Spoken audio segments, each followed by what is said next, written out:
আসসালামু আলাইকুম সুপ্রিয় শিক্ষার্থী বন্ধুরা, আশা করি আমরা সকলে ভালো রয়েছি। আবারও স্বাগত ম্যাথ অ্যান্ড সায়েন্স অনলাইন ইউনিভার্সিটিতে। প্রিয় শিক্ষার্থী বন্ধুরা, তোমরা থাম্বনেল আজকে যে বিষয়টি দেখতে পেয়েছো সেটা হচ্ছে যে অনার্স চতুর্থ বর্ষ পরীক্ষা হচ্ছে 2023, সাজেশন হচ্ছে 2025।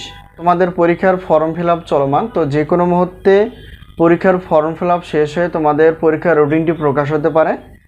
তো এর মধ্যে আমরা সাজেশনগুলো নিয়ে যদি পড়াশোনা করতে পারি ইনশাল্লাহ অনেক ভালো হবে। তো যাই হোক, আমাদের সাজেশনের নাম হচ্ছে আলহামদুলিল্লাহ সাজেশন। তো আমরা সেই আলোকেই রসায়ন বিভাগের অর্থাৎ আজকে একটা পত্র নিয়ে আলোচনা করব, সেটা হচ্ছে যে ভৌত রসায়ন 4।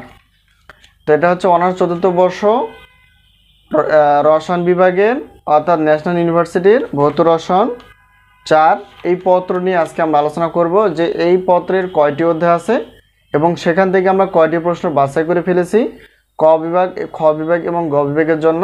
তো আমাদের সাজেশন থেকে আসলে কতটুকু কমন হয় এবং আমাদের সাজেশনের সম্মানীয় কত, সবগুলো আমরা ডিটেলস আলোচনা করার চেষ্টা করব ইনশাল্লাহ।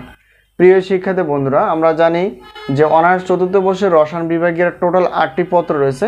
সে 8টি পত্র যদি আমরা নিতে পারি সেখানে বিশাল অফার থাকে, তো 1টি 2টি পত্রে কোনো অফার থাকে না। তো এখন আমরা জানবো যে ভৌত রসায়ন 4-এর অর্থাৎ টোটাল অধ্যায় রয়েছে হচ্ছে 3টি।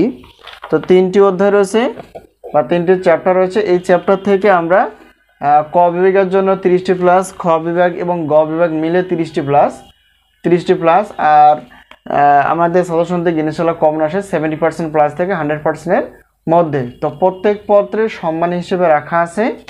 তো আমাদের সাজেশনের সম্মানী হচ্ছে প্রত্যেক পত্রের প্রশ্নপত্রের জন্য 105 টাকা আর উত্তরপত্র হচ্ছে 50 টাকা। তো এই হলো বিষয়। যদি আমরা 8টি পত্র নিয়ে থাকি তাহলে সেক্ষেত্রে বিশাল অফার থাকে। তো আজকে আমরা যে বিষয়টি নিয়ে আলোচনা করলাম সেটা হচ্ছে যে ভৌত রসায়ন 4। তো এটা টোটাল অধ্যায় হচ্ছে 3টি। তো এখান থেকে আমরা খুব গুরুত্ব সহকারে যা তোমরা সাজেশন যেভাবে নিবে সেটা হচ্ছে যে হোয়াটসঅ্যাপের মাধ্যমে, এটা হচ্ছে আমাদের হোয়াটসঅ্যাপ নাম্বার, এই নাম্বারের সঙ্গে যোগাযোগ করে তোমরা সাজেশনগুলো নিতে পারবা পিডিএফ আকারে। তো সাজেশন বিষয়ে কোনো প্রশ্ন থাকলে অবশ্যই কমেন্টসে অথবা হোয়াটসঅ্যাপ নাম্বারে তোমরা প্রশ্ন করতে পারো। তো আজকে এই পর্যন্তই, পরবর্তী পর্বে দেখা হবে ক্লাস বিষয় অথবা সাজেশন বিষয়ে। আল্লাহ হাফেজ।